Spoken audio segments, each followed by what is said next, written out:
आज़ादी अफ़कार से है उनकी तबाही, आज़ादी अफ़कार से है उनकी तबाही। रखते नहीं जो फ़िक्र तदब्बुर का सलीक़ा, रखते नहीं जो फ़िक्र तदब्बुर का सलीक़ा। हो फ़िक्र अगर ख़ाम तो आज़ादी अफ़कार, हो फ़िक्र अगर ख़ाम तो आज़ादी अफ़कार। इंसान को हैवान बनाने का तरीक़ा, इंसान को हैवान बनाने का तरीक़ा। मेराज तो कुर्सी शुदाओ सबअ समावात, मेराज तो कुर्सी शुदाओ सबअ समावात। फ़र्श क़दमत अर्श बरी सिदर सरीरी, फ़र्श क़दमत अर्श बरी सिदर सरीरी। अल्हम्दुलिल्लाह। हज़रत शाह करार रहमतुल्लाहि अलैहि माद्रासार उद्योगे आयोजित 26तम बार्षिक इस्लाही बयान और दोया महफिलेर सम्मानित सभापति उपस्थित छात्र भाइয়েরা, আমি আপনাদের সামনে সূরাতুন আন-নাহলের 90 নম্বর আয়াত খানা তিলাওয়াত করেছি। সময় অত্যন্ত কম, ইনশাআল্লাহ এই স্বল্প সময়ের ভিতরে আমরা কিছু কথা বলার চেষ্টা করব। আমরা যারা নিয়মিত জুমার নামাজ পড়ি, বছরে আমরা প্রায় 52টা জুমার নামাজ আদায় করে থাকি। আমি যে আয়াতটি আপনাদের সামনে তিলাওয়াত করেছি এটা সম্পর্কে আপনাদের সবার ধারণা আছে। জুমার নামাজের দ্বিতীয় খুতবা ইমাম সাহেব এই আয়াতটি তিলাওয়াত করে থাকেন 52 জুমায়। কুরআনে কারিমের অনেক আয়াত, প্রায় 6666 আয়াত থেকে শুধুমাত্র এই একটি আয়াত কেন ইমাম সাহেব দ্বিতীয় খুতবায় পাঠ করে থাকেন? কি এর বৈশিষ্ট্য? আমরা 52টি জুমায় এই আয়াতটি শুনি, কিন্তু কোনোদিনও কি একটু অনুধাবন করার চেষ্টা করেছি যে এই আয়াতটি কেন পড়েন, কি এর মাহাত্ম্যর বৈশিষ্ট্য? হযরত আব্দুল্লাহ ইবনে মাসউদ রাদিয়াল্লাহু তাআলা আনহু বলেন, এই আয়াতটি কোরআনের ব্যাপকতর অর্থের মধ্যে সবথেকে বেশি যে আয়াত কোরআনের কারিমে যতটি আয়াত নাজিল হয়েছে তার মধ্যে অন্যতম হলো এই আয়াতটি, যে ব্যাপক অর্থ দেয় এই আয়াতে।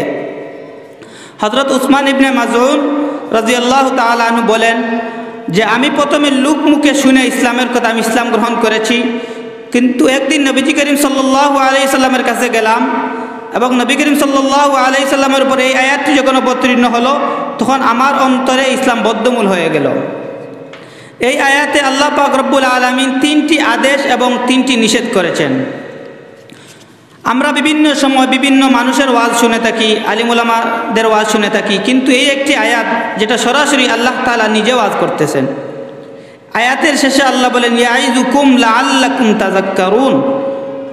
এই ইয়াইযুকুমের দ্বারা উদ্দেশ্য যে ইন্নাল্লাহা ইয়া'মুরু, আল্লাহ তাআলা স্বয়ং নিজে এই 6টা বিষয়ে ওয়াজ করতেছেন।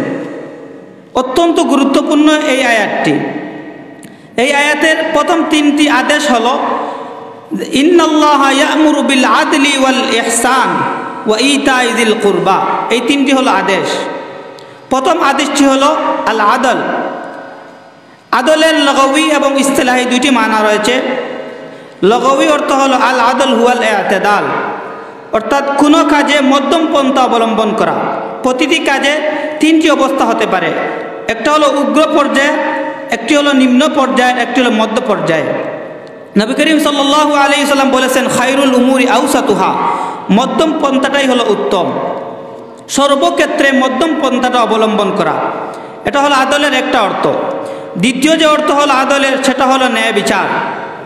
এই আয়াতে আদল দ্বারা আনতাহকুমু বিল আদল, এই আয়াতে আদল দ্বারা উদ্দেশ্য হলো ন্যায় বিচার। আজকে আমাদের সমাজের এই দুরবস্থা, আমাদের সমাজে শান্তি প্রতিষ্ঠিত নয় কেন? এর মূল কারণ হলো ন্যায় বিচার আমাদের সমাজে প্রতিষ্ঠিত নয়।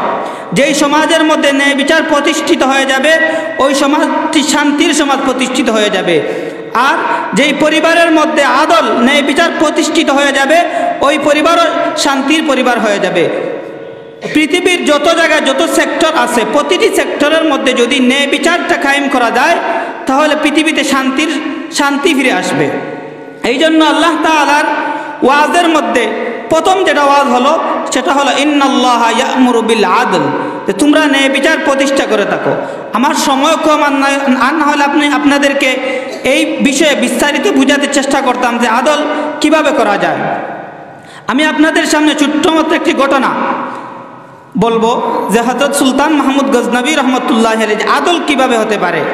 আমাদের সমাজের ন্যায় বিচার হলো তো চেয়ারম্যানের কাছে যদি কোনো বিচার যায় তাহলে ওই মানুষটা যদি দুর্বল হয়, চেয়ারম্যানের পক্ষের লোক না হয়, তাহলে বিচার একরকম হয়, আর চেয়ারম্যানের পক্ষের লোক হলে বিচার অন্যরকম হয়। গরিবের ছেলের কোনো বিচার যদি চেয়ারম্যানের কাছে যায় তাহলে এই বিচারটা অবশ্যই কড়া বিচার হয়, কিন্তু নিজের পক্ষের কোনো লোক যদি হয় তাহলে বিচারটা আগের বিচার আর এই বিচার সমান হয় না, কারণ আদল রক্ষা করা হয় না। কিন্তু আমরা যদি ইসলামের ইতিহাস দেখি, আমাদের যারা বুজুর্গানে কেরাম আছেন তাদের ইতিহাস যদি দেখি, ইসলামের মধ্যে আদলের গুরুত্ব কতটুকু। হযরত সুলতান মাহমুদ গজনবী রহমতুল্লাহি আলাইহি এর কাছে এক মহিলা একদিন গিয়ে অভিযোগ করলেন, হে বাদশাহ, আমার স্বামী মারা গিয়েছে, আমি আমার একমাত্র যুবতী কন্যাকে নিয়ে আমার ঘরের মধ্যে থাকি, কিন্তু কয়েকদিন যাবৎ একটি বিষয় লক্ষ্য করতেছি যে একজন যুবক সন্ধ্যা হওয়ার পরপরই আমাদের ঘরে আসার চেষ্টা করে এবং আমাদের মা মেয়েকে উত্ত্যক্ত করার চেষ্টা করে। হযরত সুলতান মাহমুদ গজনবী রহমতুল্লাহি আলাইহি যখন এই কথাটা শুনলেন তখন তিনি ওই বৃদ্ধ মহিলাকে বললেন, মা, আপনি আগামীকাল যখন মাগরিবের সময় হবে তখন আপনার ঘরের বাতিটি নিভিয়ে দিবেন। তো পরের দিন যখন মাগরিবের সময় হলো, সুলতান মাহমুদ গজনবী রহমতুল্লাহি আলাইহি হাতের মধ্যে একটি তলোয়ার নিলেন এবং মাগরিবের আগ মুহূর্তে একটি নিরাপদ জায়গায় লুকিয়ে থাকলেন, হাতের মধ্যে ওনার তলোয়ার। তো যখন মাগরিবের সময় গনিয়ে আসলো এবং একটু অন্ধকার হয়ে গেল তখন ওই যুবকটি প্রতিদিনের ন্যায় আজকে ওই মহিলার ঘরে ঢুকার চেষ্টা করতেছে। তো যুবকের এক পা ঘরের বাহিরে এক পা ভিতরে। হযরত সুলতান মাহমুদ গজনবী রহমতুল্লাহি এই তলোয়ারটি এভাবে খাড়া করলেন এবং সঙ্গে সঙ্গে ওই যুবকের গর্দানের উপর তলোয়ারটি বসিয়ে দিলেন। যুবকের দেহ থেকে কল্লা আলাদা হয়ে গেল। হযরত সুলতান মাহমুদ গজনবী রহমতুল্লাহি আলাইহি মহিলাকে ডেকে বললেন, হে মা, তোমার ঘরের বাতিটি তুমি জ্বালিয়ে দাও। মহিলা যখন ঘরের বাতি জ্বালিয়ে দিল, সুলতান মাহমুদ গজনবী রহমতুল্লাহি আলাইহি ওই যে পড়ে গিয়েছে যে কল্লাটা, ওই কল্লাটার কাছে নিয়ে বাতি নিলেন এবং নিয়ে বললেন আলহামদুলিল্লাহ। বৃদ্ধ মহিলা বলল, হে সুলতান মাহমুদ গজনবী, আমি আপনার কর্মকাণ্ড বুঝলাম না। আপনি বললেন বাতিটি নিভিয়ে দিতে, আমি বাতি নিভিয়ে দিলাম। আপনি ওই দুর্বৃত্ত লোকের কল্লাটা আলাদা করে দিলেন ঠিক, কিন্তু তার চেহারা দেখার পর আপনি কেন আলহামদুলিল্লাহ বললেন? হযরত সুলতান মাহমুদ গজনবী রহমতুল্লাহি আলাইহি বলেন, মা, আমার এই রাজ্যের মধ্যে এমন কোনো মানুষকে আমি ভাবি না যে তোমার ঘরে আমার শাসন থাকা অবস্থায় তোমার ঘরের মধ্যে কোনো যুবক এসে হামলা করবে। আমার নিজের সন্তান ছাড়া এই সাহস কেউ করতে পারবে না, এটা আমার বিশ্বাস ছিল, কারণ আমি বাদশাহ, আর বাদশার ছেলের এই সাহস হতে পারে। এই জন্য আমি তোমাকে বাতি নিভিয়ে দিতে বললাম। তুমি যদি বাতি নিভিয়ে না দাও আর আমি যদি ওই মানুষটার চেহারা দেখে ফেলি, আমার সন্তানের মহব্বতের কারণে আমি ন্যায় বিচার প্রতিষ্ঠা করতে পারবো না। এই জন্য আমি তোমাকে বলছিলাম তুমি বাতিটা নিভিয়ে দিতে। বাতি নিভিয়ে দেওয়ার কারণে আমার সন্তান না, এটা আমার দেখার বিষয় নয়। আমার বিচার হলো ন্যায় বিচার প্রতিষ্ঠা করতে হবে। এই হলো ন্যায় বিচারের ধরন। নিজের সন্তান কিনা এটা দেখার বিষয় নয়, ন্যায় বিচার প্রতিষ্ঠা করতে হবে। হযরত আবু বকর সিদ্দিক রাদিয়াল্লাহু তাআলা, আমাদের নবীজি সাল্লাল্লাহু আলাইহি সাল্লামের ন্যায় বিচার কেমন ছিল? হযরত আবু বকর সিদ্দিক রাদিয়াল্লাহু তাআলা প্রতিদিন মসজিদে নববীতে নামাজ পড়তে যান। তো নামাজ পড়ে উনি বের হতেন, তো মসজিদের বাহিরে একজন ইহুদি থাকতো। ও সব সময় হযরত আবু বকর রাদিয়াল্লাহু তাআলা আনহুকে গালিগালাজ করতো, কিন্তু আবু বকর রাদিয়াল্লাহু তাআলা আনহু ছিলেন তো জাবালুত তাহাম্মুল, ধৈর্যের মূর্ত প্রতীক। প্রতিদিন আবু বকর রাদিয়াল্লাহু তাআলা আনহুকে গালিগালাজ করতো, কিন্তু আবু বকর রাদিয়াল্লাহু তাআলা আনহু কোনোদিন ওই ইহুদির গালির জবাব দিতেন না। একদিন আবু বকর সিদ্দিক রাদিয়াল্লাহু তাআলা আনহু মসজিদ থেকে বের হলেন, তখন ওই ইহুদি সে বলতে লাগলো, মুসলমানেরা ফকির, মুসলমানের আল্লাহ ফকির। এই কথা শোনার পর হযরত আবু বকর সিদ্দিক রাদিয়াল্লাহু তাআলা আনহু আর ধৈর্য ধারণ করতে পারলেন না। উনি ইহুদির কাছে গেলেন এবং সজোরে ইহুদির গালে একটি থাপ্পড় মারলেন।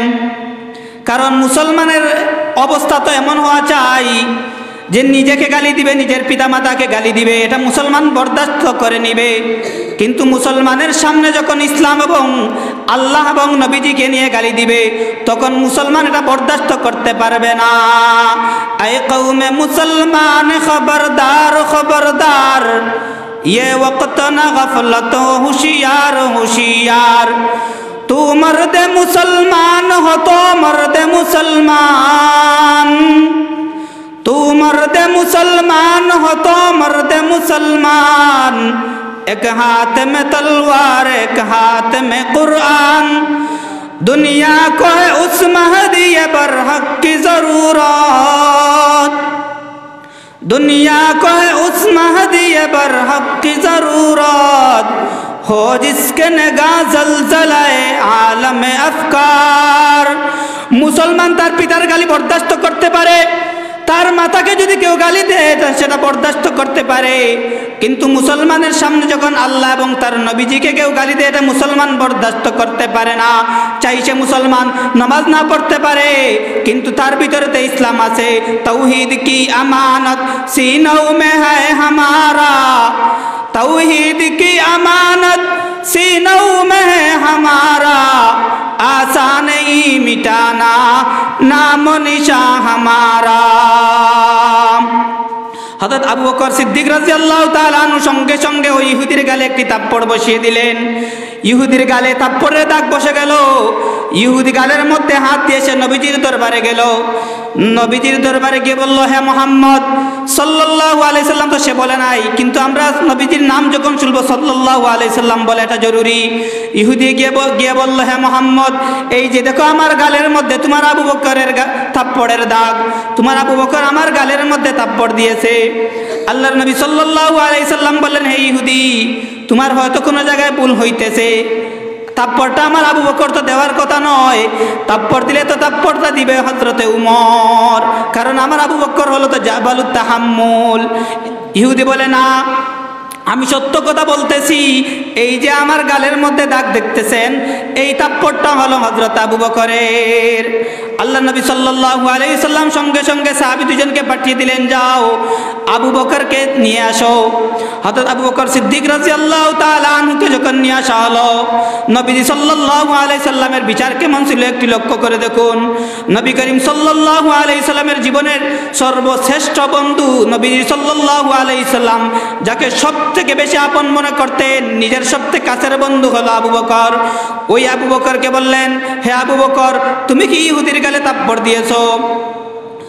হযরত আবু বকর সিদ্দিক রাদিয়াল্লাহু তাআলা উনি তো হলেন সিদ্দিক, উনি হলেন চিরসত্যবাদী। উনি বললেন, হ্যাঁ, আমি আবু বকর সিদ্দিক ওই ইহুদির গালে থাপ্পড় দিয়েছি। নবী করিম সাল্লাল্লাহু আলাইহি সাল্লাম বলেন, তুমি কেন থাপ্পড় দিয়েছো? আবু বকর সিদ্দিক বললেন, সে বলেছে মুসলমানেরা ফকির, মুসলমানের আল্লাহ ফকির, আমার আল্লাহকে গালি দিয়েছে, আমি আবু বকর এটা বরদাস্ত করতে পারে নাই। এতদিন আমাকে গালি দিয়েছে, আমি বরদাস্ত করেছি, কিন্তু যখন আমার আল্লাহকে গালি দিয়েছে এটা আমি বরদাস্ত করতে পারি নাই। নবী করিম সাল্লাল্লাহু আলাইহি সাল্লাম বললেন, যদি ইহুদি আল্লাহকে গালি দিয়ে থাকে তাহলে তোমার থাপ্পড় দেওয়া ঠিক হয়েছে, কিন্তু ওই ইহুদি তারা তো চিরন্তর মিথ্যাবাদী, সবসময় তারা মিথ্যা কথা বলে। ইহুদি বলে, হে মুহাম্মদ, আমি কসম করে বললাম আবু বকর আমাকে এমনি থাপ্পড় দিয়েছে, আবু বকরকে আমি তোমার আল্লাহ এবং তোমার সম্পর্কে কোনো গালি দেই নাই। অস্বীকার করে বসল। নবী করিম সাল্লাল্লাহু আলাইহি সাল্লাম আবু বকরকে বললেন, আবু বকর, ইহুদি তার গালের মধ্যে তো তোমার থাপ্পড়ের দাগ দেখাইছে, যে তার প্রমাণ আছে যে তুমি থাপ্পড় দিয়েছো, কিন্তু তোমার আল্লাহকে যে ইহুদি গালি দিয়েছে তার প্রমাণ কি? ওই সময় তো ইহুদি আর আবু বকর ছাড়া কেউ ছিল না। আবু বকর রাদিয়াল্লাহু তাআলা আনহুর তো কোনো প্রমাণ নেই। নবী করিম সাল্লাল্লাহু আলাইহি সাল্লাম বলেন, হে আবু বকর, তুমি যদি তোমার দাবির পক্ষে প্রমাণ দিতে না পারো যে ওই ইহুদি গালি দিয়েছে, তাহলে আমি মুহাম্মদ আদালতের সাক্ষী হলো, তুমি যেভাবে ইহুদির গালে থাপ্পড় দিয়েছো, ইহুদিও তোমার গালে থাপ্পড় দিবে। আবু বকর রাদিয়াল্লাহু তাআলা আনহুর চোখ থেকে দরদর করে পানি পড়তেছে। আবু বকর রাদিয়াল্লাহু তাআলা আনহু আসমানের দিকে চাইয়া বলেন, হে আল্লাহ, তোমাকে ইহুদি গালি দিয়েছে এটা তো তুমি জানো, আর আমার সামনে দিয়েছে আমি জানি, কিন্তু ইহুদি অস্বীকার করতেছে, আমার কোনো প্রমাণ নেই। আল্লাহ পাক রব্বুল আলামিন জিবরাইল আলাইহিস সালামকে পাঠিয়ে দিলেন কোরআনের আয়াত দিয়ে, লাকাদ সামিআল্লাহু কাওলাল্লাযীনা ক্বালু ইন্নাল্লাহা ফাকীরুন ওয়া নাহনু আগনিয়া। যে যাও তুমি আমার আবু বকরের পক্ষে গিয়ে এই সাফাইটা গায়ে দিয়ে আসে জিবরাইল, যে ওই ইহুদি সে মিথ্যা কথা বলতেছে, আমার আবু বকর তো মিথ্যা বলতে পারে না। দুনিয়ায়ে সাদাকত মে তেরা নাম রহেগা, দুনিয়ায়ে সাদাকত মে তেরা নাম রহেগা, सिद्दीक तेरे नाम से इस्लाम रहेगा, वली सिद्दीकुन जहानुन जलीयुन আলাল আগয়ারি মিন গায়রি ইহতিমালি। আমার আল্লাহ হযরত জিবরাইল আলাইহিস সালামের মাধ্যমে বললেন, দুনিয়ার কোনো দুই সাক্ষী আমার আবু বকরের পক্ষে না থাকে, আমি স্বয়ং আল্লাহ আমার আবু বকরের পক্ষে সাক্ষী হয়ে গেলাম। কিন্তু আমি যে বিষয়টা বুঝাইতে চাইছিলাম আপনাদেরকে, দেখুন মুহাম্মদ আদালতের মধ্যে নিজের বন্ধু হওয়ার কারণে কিন্তু বিচার পাল্টে যায় নাই। নবীজি করিম সাল্লাল্লাহু আলাইহি সাল্লাম বলেছিলেন আবু বকরকে, তুমি যদি সাক্ষী না আনতে পারো তাহলে ওই ইহুদি কিন্তু তোমার গালের মধ্যে থাপ্পড় দিবে। এইটা হলো মুহাম্মদী আদালতের ন্যায় বিচার। আজকে আমাদের সমাজের মধ্যে এত অনিষ্টতার মূল কারণ হলো আমাদের মধ্যে ন্যায় বিচার নাই। আপনারা যারা এখানে বড় ভাইয়েরা আছেন, আপনাদের যারা অধীনস্থ ছোট ভাইয়েরা আছে, তাদের সাথে আপনারা কেমন আচরণ করেন এ সম্পর্কেও কিন্তু আপনাদেরকে জিজ্ঞাসা করা হবে। আপনার ছোট ভাই আপনার নিজের ভাই হলে যদি বিচার একরকম হয়, আর আপনার একটু সরল যদি সম্পর্ক ভাই হয়, যদি বিচার একরকম হয়, তাহলে কিন্তু আল্লাহ যা বলতেছেন, ইন্নাল্লাহা ইয়া'মুরু বিল আদলি ওয়াল ইহসান, আল্লাহর ওয়াজের প্রথম ওয়াজ হলো তোমরা ন্যায় বিচার কায়েম করো। যে ব্যক্তি ন্যায় বিচার প্রতিষ্ঠা করবে, কিয়ামতের ময়দানে 7 দল লোক আল্লাহর আরশের ছায়ার নিচে জায়গা পাবে। তার মধ্যে প্রথম দল হলো সাবাতু ইউজিল্লুহুমুল্লাহু ফি জিল্লিহি ইয়াউমা লা জিল্লা ইল্লা জিল্লুহু, আল ইমামুল আদিল।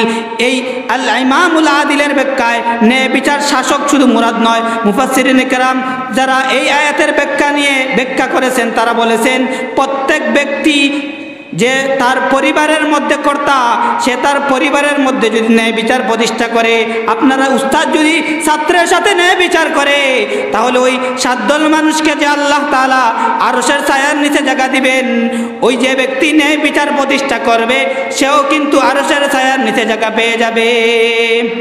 এই হলো একটি ওয়াজ। 2 নম্বর ওয়াজ হলো ইহসান, অর্থাৎ প্রতিটি কাজে ভালোভাবে করা। আপনি নামাজ পড়বেন, এই নামাজটা সুন্দরভাবে করবেন। পড়ালেখা করতেছেন, এই পড়ালেখাটা সুন্দরভাবে করবেন। এই আয়াতের ব্যাখ্যায় মুফাসসিরিন কেরাম এটা বলেছেন, ওয়াল ইহসান, প্রতিটি কাজ সুন্দরভাবে করতে হবে। 3 নম্বর ওয়াইতাইযিল কুরবা, আত্মীয় স্বজনকে তার পরিপূর্ণ হক দেওয়া। এই হলো 3টা আদেশ, 3টা নিষেধ। আল ফাহশা আল মুনকার ওয়াল বাগ, অশ্লীলতা হলো ফাহশা, মুনকার যাবতীয় মন্দ কাজকে মুনকার বলা হয়। 3 নম্বর হলো বাগি, সীমালঙ্ঘন করা। যে কোনো কাজে আপনি সীমালঙ্ঘন যদি করেন, এটা হলো বাগ।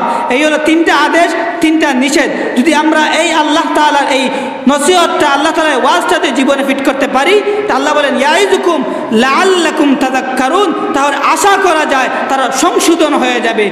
এই 6টা গুণ ইনশাআল্লাহ আজ থেকে আমরা নিজেদের ভিতরে ফিট করার চেষ্টা করব। বিশেষভাবে আমি আপনাদের সামনে যে আদল সম্পর্কে কথা বলেছিলাম, প্রতিটা ক্ষেত্রে আপনি আদল প্রতিষ্ঠা করবেন, ন্যায় বিচার প্রতিষ্ঠা করবেন। আজকের ওয়াজের আমাদের মূল সবক হলো যে প্রতিটা ক্ষেত্রে, নিজের জীবনের প্রতিটা ক্ষেত্রে আজ থেকে অঙ্গীকার হোক যে আমি সব সময় ন্যায় বিচার করব, যে কোনো ক্ষেত্রে হোক ন্যায় বিচার প্রতিষ্ঠা করব। ইনশাআল্লাহ আল্লাহ তাআলা আমাদের সবাইকে এই কথাগুলোর উপর আমল করার তৌফিক দান করুন। ওয়া আখিরু দাওয়ানা আনিল হামদুলিল্লাহি রাব্বিল আলামিন।